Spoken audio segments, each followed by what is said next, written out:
जय हिंद दोस्तों। स्वागत है आप सभी का तैयारी जी के एग्जाम प्लेटफॉर्म पे। दोस्तों, आज के इस वीडियो में पढ़ने वाले हैं रेलवे ग्रुप डी एग्जाम के लिए जीके के most important previous year question.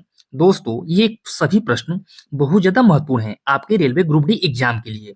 तो आप लोग एक भी क्वेश्चन को मिस मत कीजिएगा। वीडियो को आप लोग शुरू से एंड तक जरूर देखना ताकि क्वेश्चन आपको अच्छे से याद हो जाए। दोस्तों, मैं इसमें वही क्वेश्चन करा रहा हूं जो आपके एग्जाम के लिए इंपॉर्टेंट आ सकते हैं। तो आप लोग सभी प्रश्न को ध्यान से पढ़ना। दोस्तों, अगर जो लोग चैनल पर पहली बार आए हों तो चैनल को जरूर सब्सक्राइब कर लें, जिससे जब भी हम वीडियो डालें आपके पास नोटिफिकेशन सबसे पहले पहुंच जाए। इस चैनल पे पर डे ग्रुप डी का क्लास चल रहा है, ठीक है। पर डे ग्रुप डी का जीके का क्लास चल रहा है। तो आप लोग चैनल को जरूर सब्सक्राइब कर लें, जिससे आपके पास नोटिफिकेशन पहुंच जाए। और दोस्तों, वीडियो को आप लोग लाइक जरूर कीजिएगा। लाइक करने से मोटिवेशन मिलता है। दोस्तों, मैं इसमें सभी प्रश्न जो लाया हूं, ये सभी प्रश्न बहुत ज्यादा महत्वपूर्ण हैं आपके ग्रुप डी एग्जाम के लिए। अगर आप लोग इन सभी प्रश्नों को तैयार कर लेते हो तो आपके ग्रुप डी एग्जाम में यहीं से क्वेश्चन देखने को मिलेगा। आपको क्वेश्चन का लेवल देखकर समझ में आ जाएगा कि क्वेश्चन किस तरह का है। तो दोस्तों, चलिए देर न करते हुए वीडियो को स्टार्ट करते हैं। आज का पहला प्रश्न देख लेते हैं। आज का पहला प्रश्न है, मेहरौली का लौह संबंध निम्न में से किस शहर में स्थित है। दोस्तों, यहाँ पे टाइपिंग मिस्टेक हो गया है, यहाँ पे लोग हो गया है, यहाँ पे लॉ होगा, ठीक है। तो आप लोग बना लीजिएगा। इसका सही आंसर हो जाएगा ऑप्शन डी, दिल्ली। याद रखिएगा। चलिए आगे बढ़ते हैं। क्वेश्चन नंबर 2 देख लेते हैं। क्वेश्चन नंबर 2 है, पशुपति की आकृति किस काल में मिली थी। तो ये किस काल में मिली थी? तो ये मिली थी हड़प्पा संस्कृति, यानी कि ऑप्शन नंबर डी इसका करेक्ट हो जाएगा। ऑप्शन नंबर डी इसका करेक्ट रहेगा। याद रखिएगा। दोस्तों, सभी प्रश्न बहुत ज्यादा महत्वपूर्ण हैं, तो एक भी क्वेश्चन को आपको मिस नहीं करना है। चलिए आगे बढ़ते हैं। क्वेश्चन नंबर 3 है, निम्न में से कौन से भारत के सबसे पुराने सिक्के थे। वेरी वेरी इंपॉर्टेंट क्वेश्चन है दोस्तों। राइट आंसर हो जाएगा ऑप्शन बी, शीशे के सिक्के, ठीक है। जो शीशे के सिक्के थे ये भारत के सबसे पुराने सिक्के थे। अगला प्रश्न कर लेते हैं। क्वेश्चन नंबर 4 कर लेते हैं। प्रसिद्ध सांची स्तूप कहाँ स्थित है। तो ये कहाँ स्थित है? महाराष्ट्र, मध्य प्रदेश, बिहार, उत्तर प्रदेश। राइट आंसर रहेगा ऑप्शन बी, मध्य प्रदेश में। जो सांची का स्तूप है ये मध्य प्रदेश में स्थित है। ध्यान में रखना है। चलिए आगे बढ़ते हैं। क्वेश्चन नंबर 5 कर लेते हैं। मुद्रा राक्षस नाटक किसने लिखा था। तो किसने लिखा था? तो ये लिखे थे विशाखा दत्त ने। ऑप्शन नंबर डी इसका करेक्ट रहेगा। दोस्त मेरे, जितना मैं प्रश्न करा रहा हूं ये आपके एग्जाम के लिए काफी रहेगा। हम लोग पर डे 30 क्वेश्चन कर रहे हैं। अगर आप लोग पर डे 30 क्वेश्चन तैयार करते हो तो समझ लो कि महीना में आपका कितना क्वेश्चन तैयार हो जाएगा। तो टोटल आपका एक महीने में 900 प्रश्न तैयार हो रहा है, ठीक है। कितना हो रहा है? एक महीने में आपका 900 प्रश्न तैयार हो रहा है। तो आप लोग एक एक प्रश्न को अच्छे से जरूर पढ़ना।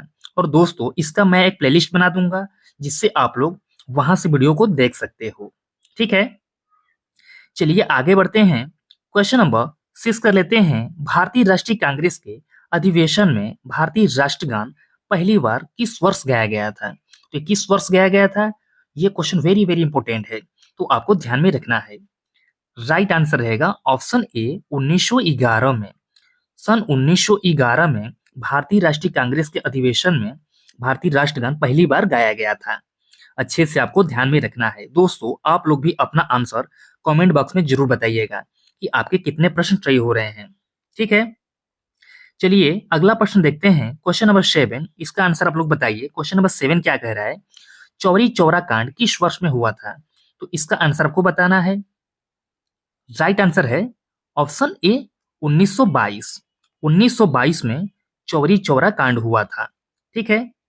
और आप लोग कमेंट बॉक्स में ये बताइए कि ये चौरी चौरा कांड कहां पर हुआ था, ये आपको बताना है, ठीक है। चलिए आगे बढ़ते हैं। क्वेश्चन नंबर 8 देख लेते हैं। स्वतंत्र भारत के पहले गवर्नर जनरल कौन थे। राइट आंसर रहेगा ऑप्शन डी, लॉर्ड माउंटबेटन। स्वतंत्र भारत के जो पहले गवर्नर जनरल थे वो लॉर्ड माउंटबेटन थे। अगला प्रश्न देख लेते हैं। क्वेश्चन नंबर 9 है। ब्रह्म समाज के प्रथम प्रधानाचार्य कौन थे? तो प्रथम प्रधानाचार्य कौन थे? तो ये थे राजा राम मोहन राय। ऑप्शन नंबर 20 का करेक्ट हो जाएगा। ठीक है, चलिए आगे बढ़ते हैं। क्वेश्चन नंबर 10 देख लेते हैं। आर्य समाज के संस्थापक इनमें से कौन थे? आर्य समाज के संस्थापक आपको बताना है। करेक्ट आंसर रहेगा ऑप्शन ए, दयानंद सरस्वती। चलिए आगे बढ़ते हैं। क्वेश्चन नंबर 11 कर लेते हैं। भारत में कितनी भाषाओं को सांस्कृतिक भाषाओं का दर्जा प्राप्त है? राइट आंसर रहेगा ऑप्शन डी, 6। ठीक है, भारत में 6 भाषाओं को सांस्कृतिक भाषाओं का दर्जा प्राप्त है।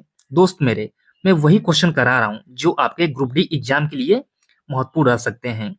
इसमें हम लोग फालतू क्वेश्चन नहीं पढ़ेंगे, हम लोग को वही क्वेश्चन पढ़ना है जो एग्जाम के लिए महत्वपूर्ण हो सकते हैं। ठीक है, चलिए आगे बढ़ते हैं। क्वेश्चन नंबर 12 कर लेते हैं। राष्ट्रीय युद्ध स्मारक कहाँ स्थित है? दिल्ली, कोलकाता, आगरा, मुंबई।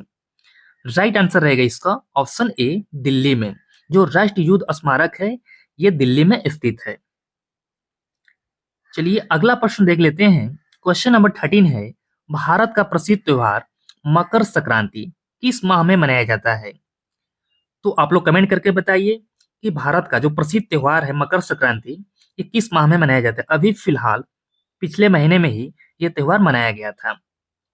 तो इसका राइट आंसर रहेगा ऑप्शन डी, जनवरी। और आप लोग कमेंट करके बताइए कि ये किस डेट को मनाया जाता है, ये आप लोग कमेंट करके जरूर बताइए। ठीक है, चलिए आगे बढ़ते हैं। क्वेश्चन नंबर 14 देख लेते हैं। श्री जगन्नाथ मंदिर अधिनियम इनमें से किस वर्ष पारित किया गया था? तो किस वर्ष पारित किया गया था? राइट आंसर रहेगा ऑप्शन ए, 1955 में। ठीक है, अगला प्रश्न देख लेते हैं। Question number 15। भारत में प्रति वर्ष डैश डैश को राष्ट्रीय एकता दिवस के रूप में मनाया जाता है। राष्ट्रीय एकता दिवस कब मनाया जाता है ये आपको बताना है। तो इसका सही आंसर हो जाएगा 31 अक्टूबर को। ऑप्शन नंबर सी इसका करेक्ट रहेगा। 31 अक्टूबर को राष्ट्रीय एकता दिवस मनाया जाता है। अगला प्रश्न देख लेते हैं दोस्तों। अगला प्रश्न है क्वेश्चन नंबर 16। महात्मा गांधी अंतरराष्ट्रीय हिंदी विश्वविद्यालय कहाँ स्थित है? तो ये कहाँ स्थित है? राइट आंसर रहेगा ऑप्शन बी, वर्धा में।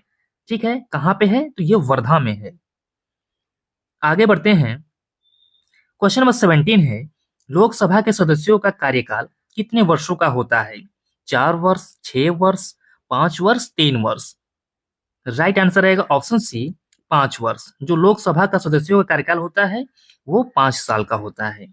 अच्छे से आपको ध्यान में रखना है दोस्तों। ये सभी प्रश्न आपके एग्जाम के लिए बहुत ज्यादा महत्वपूर्ण हैं, तो आप लोग एक भी क्वेश्चन को मिस मत कीजिएगा। अगला प्रश्न है क्वेश्चन नंबर 18 नंबर। भारतीय संविधान के मूल कर्तव्यों को किस संशोधन के द्वारा जोड़ा गया? राइट आंसर रहेगा ऑप्शन सी, 42वां संविधान संशोधन में जोड़ा गया था। ठीक है,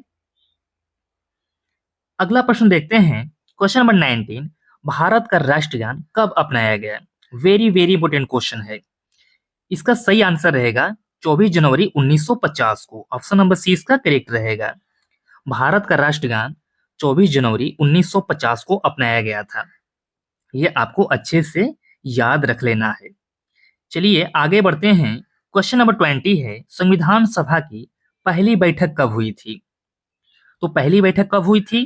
तो ये हुआ था 9 दिसंबर 1946 को। ऑप्शन नंबर डी इसका करेक्ट रहेगा। ठीक है, 9 दिसंबर 1946 को संविधान सभा का पहली बैठक हुई थी। चलिए आगे बढ़ते हैं। क्वेश्चन नंबर 21 देख लेते हैं। भारत के संविधान के मुख्य वास्तुकार कौन था? तो कौन था? तो वे थे B R Ambedkar ji. Option number A इसका करेक्ट रहेगा। ठीक है, अच्छे से आपको ध्यान में रख लेना है। चलिए अगला प्रश्न देख लेते हैं। Question number 22। प्रत्येक ग्राम पंचायत का प्रतिनिधित्व कितने सरपंच करते हैं? तो कितने करते हैं? राइट आंसर रहेगा ऑप्शन बी, 1। ठीक है, क्या हो जाएगा? 1। और दोस्तों आपको बताना है कि जो ग्राम पंचायत है ये किस आर्टिकल में आता है, किस आर्टिकल में आता है, किस अनुच्छेद में आता है, ये आप सभी लोग कमेंट करके बताइएगा। जो ग्राम पंचायत है ये किस आर्टिकल के अंतर्गत आता है, सभी लोगों को कमेंट करके बताना है। ठीक है, चलिए अगला प्रश्न देख लेते हैं। क्वेश्चन नंबर 23 है, उस नदी का नाम बताइए जिस पर इंदिरा सागर बांध बना है। कावेरी, गंगा, यमुना, नर्मदा। करेक्ट आंसर रहेगा ऑप्शन डी, नर्मदा नदी। ठीक है, चलिए अगला प्रश्न देख लेते हैं। क्वेश्चन नंबर 24 है, भारत को कितने भौतिक भागों या क्षेत्रों में बांटा गया है? फटाफट बताइए आप लोग। राइट आंसर रहेगा इसका ऑप्शन डी, 6। ठीक है, भारत के 6 भौतिक भागों में बांटा गया है। चलिए अगला प्रश्न देख लेते हैं। क्वेश्चन नंबर 25, अरावारी वन कहाँ स्थित है? वेरी वेरी इंपोर्टेंट क्वेश्चन है। अरावारी वन वन जो है ये कहाँ पर स्थित है? सही आंसर रहेगा ऑप्शन ए, मिदनापुर में। ठीक है, कहाँ पे? तो मिदनापुर। अगला प्रश्न देख लेते हैं दोस्तों। क्वेश्चन नंबर 26 है, भारत में श्वेत क्रांति निम्नलिखित में से संबंधित है। राइट आंसर रहेगा ऑप्शन बी, दूध उत्पादन से। जो श्वेत क्रांति है ये दूध उत्पादन से संबंधित है। ये आपको अच्छे से ध्यान में रख लेना है। अगला प्रश्न दोस्तों, क्वेश्चन नंबर 27, उत्तल दर्पण की फोकस दूरी होती है ऋणात्मक, शून्य, धनात्मक, अनंत। इसमें बताना है उत्तल दर्पण का। ठीक है, तो करेक्ट आंसर रहेगा ऑप्शन डी, अनंत। जो उत्तल दर्पण की फोकस दूरी होती है वो अनंत होती है। दोस्तों आगे बढ़ते हैं। क्वेश्चन नंबर 28 देख लेते हैं। एक विद्युत ट्रांसफार्मर किस सिद्धांत पर कार्य करता है? मोस्ट इंपोर्टेंट क्वेश्चन है। राइट आंसर रहेगा ऑप्शन डी, विद्युत चुंबकीय प्रेरण। जो विद्युत ट्रांसफार्मर है ये विद्युत चुंबकीय प्रेरण सिद्धांत पर कार्य करता है। अगला प्रश्न देख लेते हैं। क्वेश्चन नंबर 29 है, लेंस की क्षमता का एसआई मात्रक क्या है?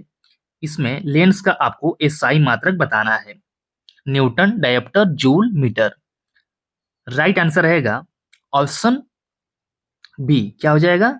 डायोप्टर। जो लेंस का क्षमता का एसआई मात्रक होता है डायोप्टर होता है।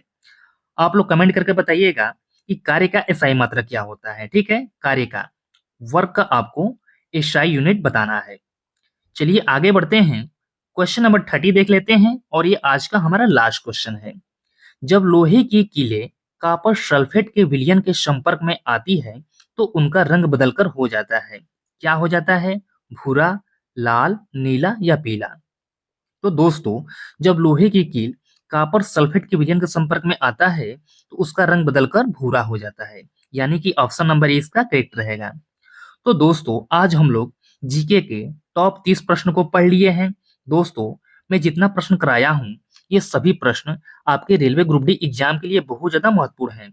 तो आप लोग एक एक प्रश्न को ध्यान से पढ़ना। जो लोग चैनल पर पहली बार आए हों चैनल को जरूर सब्सक्राइब कर लेना जिससे प्रत्येक वीडियो का नोटिफिकेशन आपको मिलता रहे। इस चैनल पे पर डे आपको रेलवे ग्रुप डी एग्जाम की तैयारी कराया जा रहा है। ठीक है, तो आप लोग चैनल से जरूर जुड़ जाइएगा जिससे आपको तैयारी करने में अच्छे से सहायता मिले। ठीक है, और दोस्तों वीडियो को आप लोग लाइक जरूर कीजिएगा। लाइक करने से मोटिवेशन मिलता है। ठीक है, तो आपको वीडियो को लाइक जरूर करना है। तो दोस्तों मिलते हैं फिर नए वीडियो में। जय हिंद, जय भारत।